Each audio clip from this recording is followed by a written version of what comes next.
தமிழர்களுக்கு வணக்கம். தமிழ் சிந்தனையாளர் பேரவை அந்த வலையொலியில் பாண்டியன் அவர்கள் 3 மாதம் முன்னாடி சேதுபதி, அதாவது சேது மறவர் முத்துராமலிங்க சேதுபதிக்கு ஒரு காணொளி போட்டிருந்தார். அந்த காணொளிகளில் தான் சில கேள்விகள் இருக்குது. முதல்ல அந்த காணொளியில் எந்த இடத்துல கேள்வி கேட்க போகிறேன் அப்படின்றத நான் முதல்ல போட்டு காமிச்சார். முத்துராமலிங்க சேதுபதி எக்கோ விஎம்இ டிஜிட்டல் என்ற மார்வாரி ஜெயினர்கள் நடத்தும் சேட்டு கம்பெனியில் மாத சம்பளத்திற்கு உண்மையாக பணியாற்றுகிறார் என்பது குறிப்பிடத்தக்கது. சேட்டு பெண்களுடன் டென்னிஸ் விளையாடுவதாகவும் சில சமயங்களில் அந்த பெண்கள் முத்துராமலிங்க சேதுபதியை கட்டி அணைப்பதாகவும் தம்பி யுவராஜிடம் சொன்னதாக யுவராஜ் எங்களிடம் சொன்னார். இந்த செய்திகள் சேட்டுகளுக்கும் முத்துராமலிங்க சேதுபதிக்கும் உள்ள நெருங்கிய தொடர்பை குறிக்கிறது. இதன்படி சரி, அந்த காணொளி கேட்டாச்சு. இப்போ எனக்கு இருக்கிற முதல் கேள்வி, சேது மறவர் என்று தான் இது வரைக்கும் எனக்கு தெரிஞ்சது. சரிங்களா, ட்விட்டரில் நான் பழகினதில் அப்படி தான் நான் பார்த்துருக்கேன். 5ஆம் தமிழ் சங்கம் வலையொலி யூடியூப் சேனலு அதில் பார்க்கும்போது சேதுன்னு தான் நான் பார்த்துருக்கேன். சேதுபதினு கூட பார்த்தேனான்னு எனக்கு நினைவில்லை. இப்போ பொதுவாக 5ஆம் தமிழ் சங்கம் ஆதரவாளர்கள், சேது ஆதரவாளர்கள், சரிங்களா, இவங்க எல்லார்கிட்டையும் கேட்குறேன், சேதுவோட முழு பேர் முத்துராமலிங்க சேதுபதின்றது எத்தனை பேருக்கு பாண்டியன் அவர்கள் சொல்கிறதுக்கு முன்னாடி தெரியும்? இதுக்கு முன்னாடி எத்தனை காணொலிகளில் முத்துராமலிங்க சேதுபதி தான் அவரோட உண்மையான பெயர்னு வெளிப்படுத்தியிருக்காங்க? இதுதான் கேள்வி. அடுத்த 2வது கேள்வி, இந்த மாதிரி யுவராஜ்கிட்ட சேது இந்த மாதிரி பெண்கள்லாம் மேலே மோதினாங்க அப்படிலாம் சொன்னார்னு சொல்கிறாங்கல்ல, யுவராஜ்கிட்ட சேது எப்போ சொன்னார்? இந்த கேள்வி இருக்குல்ல. ஏன்னா சேது வெளியே ஒரு காணொளி போட்டதுக்கப்புறம் யுவராஜ் உங்ககிட்ட சொன்னார்னா யுவராஜோட அவரோட குணமே கேள்விக்குறி ஆகிடுதுல்ல. இப்படி ஒரு பையன் உங்ககிட்ட முன்னாடியே சொல்லியிருக்கான், அதை முதல்ல சங்கத்துக்கிட்ட சொல்லி நீங்கள் ஒரு நடவடிக்கை எடுக்கணும்ல. அப்போ அங்கே அந்த சிக்கல் வருது. அதனால தான் இப்போ யுவராஜ்கிட்ட சேது எப்போ சொன்னாருன்றதுக்கான கேள்வி எழுது. யுவராஜ்கிட்ட சேது இப்படி சொன்னார் அப்படின்றதுக்கான ஆதாரம் என்ன, அதுவும் தேவைப்படுது. ஆதாரம் இல்லை என்றால் யுவராஜ் சொல்கிறது சரி என்று எப்படி எல்லாருமே நம்புறது? இந்த கேள்வியும் கேட்கணும். ஏன்னா இப்போ யுவராஜுக்கும் சேதுக்கும் என்ன பின்புலம், முன்னாடி சண்டை இருந்துச்சா இல்லையா நமக்கு தெரியாது. இப்போ அதுக்கான ஆதாரம் கொடுக்கணும். ஆதாரம் கொடுக்கலன்னா சேது மேலே இருக்கிற தனிப்பட்ட பகையில் கூட ஒரு பொய்யை சொல்லலாம்ல. அப்போ யுவராஜ் எப்படி நம்புறது? அந்த கேள்வி அங்கே வந்துடுது. இப்போ இறுதி கேள்வி, சேட்டு நிறுவனத்தில் சம்பளம் வாங்கிட்டு வேலை செய்தார் அப்படின்னு வருது. சரிங்களா, சேது சேட்டு நிறுவனத்தில் தான் வேலை செய்கிறார் என்று பாண்டியன் உங்களுக்கு எப்போ தெரிஞ்சது? பாண்டியனுக்கு எப்போ தெரிஞ்சது? 5ஆம் தமிழ் சங்கத்துக்கு எப்போ தெரிஞ்சது? அது தெரியாமல் தான் இவ்வளோ நாள் சங்கத்தில் வச்சுருந்தீங்களா? அப்போ முன்னாடியே தெரிஞ்சுதா? முன்னாடியே தெரிஞ்சதுன்னா சேட்டு நிறுவனத்தில் சம்பளம் வாங்கிட்டு இருக்கிற ஒருத்தருக்கு 5ஆம் தமிழ் சங்கத்திலே சம்பளத்தை கொடுத்து எதுக்கு நீங்கள் வேலைக்கு வச்சிங்க? சேட்டு நிறுவனத்தில் வேலை செய்கிற ஒருத்தரை நீங்கள் உறுப்பினராக வச்சுருந்தீங்கன்னா நான் ஏற்றிருந்திருப்பேன். நீங்களும் சம்பளம் கொடுத்து எதுக்கு வேலைக்கு வச்சிங்க? கேள்வி வருதில்ல. இது சங்கத்தில் இருக்கிறவங்களே பாண்டியன் அவர்களே தெளிவான ஒரு பதில் கொடுத்துருங்களேன். சேட்டு நிறுவனத்தில் வேலை செய்கிற ஒருத்தர், சரிங்களா, தமிழ் தேசியத்தில் இருக்கார். அவரை எதன் அடிப்படையில் நம்பி நீங்கள் வேலை கொடுத்து சம்பளம் கொடுத்து பார்த்துக்கிட்டீங்க? நீங்கள் எதை வச்சு நம்புனீங்க? அதை எனக்கு சொல்லுங்களேன். அவ்வளோதான். இந்த அடிப்படைகள் கேள்விகள் இப்பொழுதைக்கு இருக்கட்டும். பார்வையாளர்கள் ஒன்று மட்டும் கூர்மையாக கவனிங்களேன். நான் 2-3 வருடமாக சேதுவோட காணொலி பார்த்துருக்கேன். 2 வருடம் இருக்கும் அதே மாதிரி பார்த்துருக்கேன். இவங்களோட சேனல்ஸில் தான் பார்த்துருக்கேன். 5ஆம் தமிழ் சங்கத்தில் தான் பார்த்துருக்கேன். அன்னைக்கு அப்போ என்றைக்குமே முத்து ராமலிங்க சேதுபதி ராம சேதுபதி அப்படின்னு இவங்க நான் போட்டு பார்த்ததே கிடையாது. பாருங்கள், ராமர் பேரில் இருக்கிற ஒருத்தர் இவ்வளோ ஆய்வுகளை கொடுக்குறாருன்னு நான் பார்த்தது கிடையாது. ஆனால் சேது இவங்க வெளியே அனுப்பி சேது ஒரு காணொலி போட்டதுக்கப்புறம் ராம சேதுபதி அப்படின்னு வருதுன்னா எனக்கு புரியல. அப்போ உங்கள் பக்கத்திலே இருக்கும்போது அது ராம சேதுபதினு உங்களுக்கு தெரியலையா? உங்கள் பக்கத்திலே இருக்கும்போது யுவராஜ்கிட்ட இந்த மாதிரி பெண்களை இப்படி பண்ணுறாங்க அப்படின்னு சேது சொன்னது உங்களுக்கு தெரியலையா? உங்கள் காதலே விழலையா? அப்போ என்ன நிர்வாகம் பண்ணுறீங்க? நீங்களே மார்வாரி ஜெயினு சேட்டு கிட்டத்தட்ட எல்லோரும் காணொலி போட்டிருக்கீங்க. அந்த நிறுவனத்தில் வேலை செய்கிற ஒருத்தரை நீங்கள் தூக்கி கொண்டாடி இருக்கீங்க. ஏன் கொண்டாடினீங்க? செயல்பாடு அடிப்படையில் உங்களுக்கு தெரிய வேணாமா? என்னப்பா சேட்டு நிறுவனத்தில் தமிழ் தேசியம் பேசுகிறவர் வேலை செய்கிறாருன்னு கேட்க மாட்டிங்களா நீங்கள்? சின்ன நிகழ்வு சொல்லிடுறேன். இதை என்கிட்ட ஒருத்தர் சொன்னார், சங்கத்தில் இருக்கிறதான் சொன்னார். அதுக்கான ஆதாரம் இல்லை, அதனால் நீங்கள் நம்ப வேண்டாம். ஆனால் அவங்க வச்ச கூற்றை மட்டும் சொல்கிறேன், அவங்க வச்ச கருத்தை மட்டும் சொல்கிறேனே.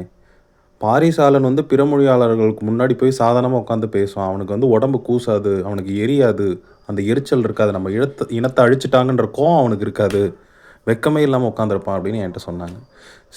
சேட்டு நிறுவனத்தில் போய் உட்காந்துருக்காங்களே, சுற்றி பிறமொழியாளர்கள் நிறைய பேர் இருப்பாங்க, உனக்கு அந்த வெறுப்பு வரலை அப்படின்னு சேதுக்கிட்ட கேட்டிருந்தாலே நீங்கள் 2 வருடத்துக்கு முன்னாடி சேதுவை கண்டுபிடிச்சிருக்கலாம்ல. அதை ஏன் பண்ணலைன்ற கேள்வி அந்த சங்கத்தில் இருக்கிற மேலே எனக்கு வருது.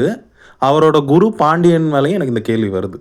சேட்டு நிறுவனத்தில் ஒருத்தர் வேலை செய்கிறாரு, இவருக்கு எப்படி இவ்வளோ சகிப்புத்தன்மை வந்துச்சு, சேதுக்கு எப்படி இவ்வளோ சகிப்புத்தன்மை வந்துச்சு, எப்படி இனத்து மேலே இருக்கிற பாசம், இன எதிரிகள் மேலே இருக்கிற கோவம் எப்படி அவருக்கு வரலை அப்படின்ற கேள்வி அங்கே உங்களுக்கு எழவே இல்லையே.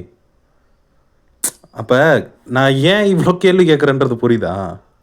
நான் தனியாக நிறைய விடையும் கேட்கும்போது ஒரு காரணத்தை சொல்லிடுறாங்க, பாரு இப்படிப்பா அப்படிப்பான்ற காரணத்தை சொல்லிடுறாங்க.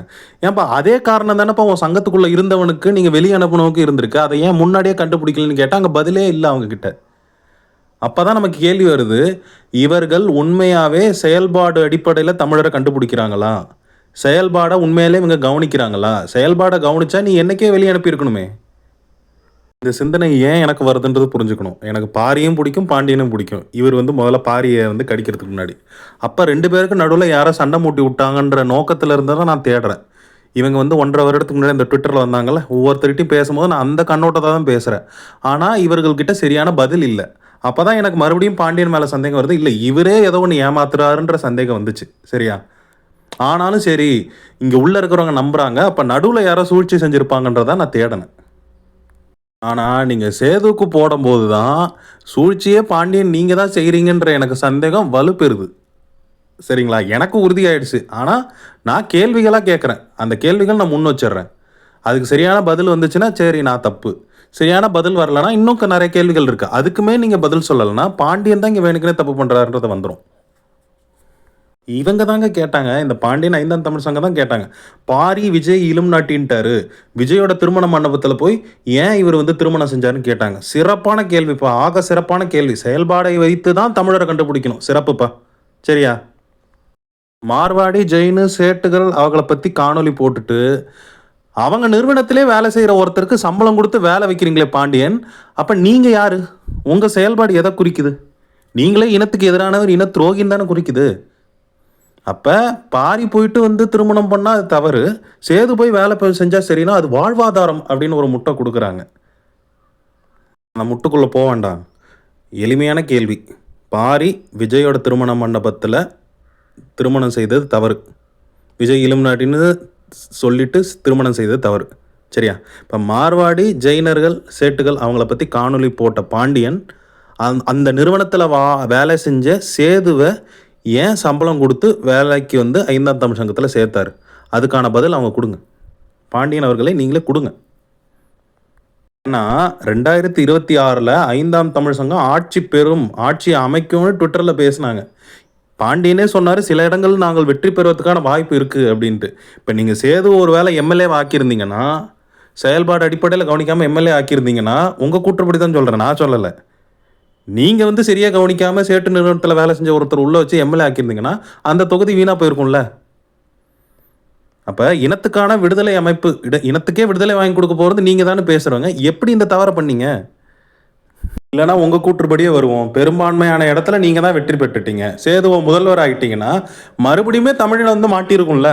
உங்கள் கூற்றுப்படி தான் சொல்கிறேன், இதெல்லாம் என் கருத்து இல்லை, நீங்கள் சொல்கிறத வச்சு தான் சொல்கிறேன். அப்போ எப்படி செயல்பாடு அடிப்படையில் கவனிக்காம முட்டிங்க? பாரிக்கு போடுறீங்க, அவங்க அவர் இங்கே இருந்தார், அப்படி இருந்தார், அவர் மனைவி இப்படி பண்ணாங்க, எல்லாமே போட்டிங்கல்ல, உலகத்துக்கே பாடம் எடுத்தீங்கல்ல, உலகத்தில் இருக்கிற தமிழர்கள் பாடம் எடுத்தீங்களா? உங்கள் சங்கத்தில் நீங்கள் ஏன் அதை கடைபிடிக்காமல் போனீங்க? செயல்பாடு அடிப்படையில் உள்ளே இருந்தவங்களாம் ஏன் கவனிக்காமல் போனீங்க? அதுக்கான பதிலை கொடுங்க. இந்த இடத்துல தான் பாரி மீது வன்மம் கொண்ட பாண்டியன் ஒரு காணொலி போட்டேன்ல, அதில் இருக்கிற ஒன்றை கவனிக்கணும். போன வாட்டி அந்த கேள்வி நான் கேட்காம விட்டேன், ஏன்னா எனக்கு அப்போ தோணலை. காணொலி போட்டதுக்கப்புறம் தான் அந்த கேள்வி தோணுச்சு. நான் அந்த காணொலியை அந்த இடத்த போட்டுட்டு நான் என்னன்னு சொல்லிடுறேன். தான் சாம்பவ பறையர்கள். ராமாயண போருக்கு அம்புகள் செய்து கொடுத்த அந்த சாம்பவ குடிகளைத்தான் ஜாம்பவான் என்ற பெயரில் கரடி வடிவில் ஒரு பாத்திரத்தை படைத்தான் யூத மனநோயாளி. ராமாயண கரடியான ஜாம்பவானுக்கும் அம்புக்கும் உள்ள தொடர்பை மறைமுகமாகச் சொல்லத்தான் 23ஆம் புலிகேசி படத்தில் அம்பு தொடுக்க தெரியாத 23ஆம் புலிகேசி முகத்தில் கரடி காரி உமிழ்வதாக காட்சி வைத்தான் சங்கர். இது உன் அக்காளை நான் வைத்துக் கொள்கிறேன், நீ எனது பேக்கரியை வைத்துக்கொள் என்ற நகைச்சுவை காட்சி சொன்ன ஆழமான செய்தியைப் போலவே ராமனுக்கு அம்பு சப்ளை செய்தவர்கள் சாம்பவ பறையர் என்ற தொழிற்கொடி என்ற ஆழமான செய்தியை கரடி காரி உமிழ்ந்த நகைச்சுவை காட்சி சொல்கிறது. ஆக இப்போ இதுதான் அவர் அந்த பாரிசாலன் செந்தில்நாதன் சேகுவர குடிகள் பற்றிய விவாதத்தில் போட்ட காணொலியில் ஒரு பகுதி. இப்போ சாம்பவ பறையருக்கும் அம்புகளுக்கான தொடர்பை காட்டுறதுக்கு அந்த கரடியை சுற்றி இருக்கிற அம்புகளை நீங்கள் காட்டியிருக்கலாம். சரியா? அந்த காட்சியை வச்சுருந்தா கூட நல்லா இருந்திருக்கும். பாருப்பா, அந்த காலத்திலே வந்து சாம்பவ பறையர் வில்லு செஞ்சாங்க, தொழிற்குடிகள் இருந்துச்சு, அதை இழிவுபடுத்துகிற மாதிரி இவன் பண்ணான்னு நீங்கள் வச்சுருக்கலாம். ஏன் ஜாம்பவுன் ஸ்பிட்டிங்னு வச்சிங்க? அதுக்கும் நீங்கள் அந்த காணொலியில் வச்சுருக்க தலைப்புக்கு என்ன தொடர்பு? வன்மத்தில் தான் வச்சுருக்கீங்க. இது காரணமே சொல்ல முடியாது. இது 5ஆம் தமிழ் சங்கத்தில் இருக்கிற நிர்வாகி 2 பேருக்கு அனுப்பின பதில் சொல்லவே மாட்டுறாங்க. அப்போ உங்களுக்கு பிடிக்காதவங்களுக்கு தான் நீங்கள் வந்து எல்லாமே பண்ணுறீங்க. உங்கள் கூட இருக்கிற வரைக்கும் உங்கள் கண்ணுக்கே தெரிய மாட்டேங்குது. அவர் ராமராக இருந்தா என்ன, ராவணனாக இருந்தா என்ன, ராம சேதுபதியாக இருந்தாலும் உங்கள் கண்ணுக்கு தெரிய மாட்டேங்குது. எப்போ உங்களுக்கு எதிராக திரும்புகிறாங்களோ அப்போ தான் உங்களுக்கு தெரியவே தெரியுது. இவர் பாருப்பா, இவர் ராமர், இவர் பேரில் ராமர் இருக்கா, இவர் பாருப்பா சேட்டு நிறுவனத்தில் வேலை செய்யணும், அப்போ தான் கண்டே பிடிக்கிறீங்க நீங்கள்.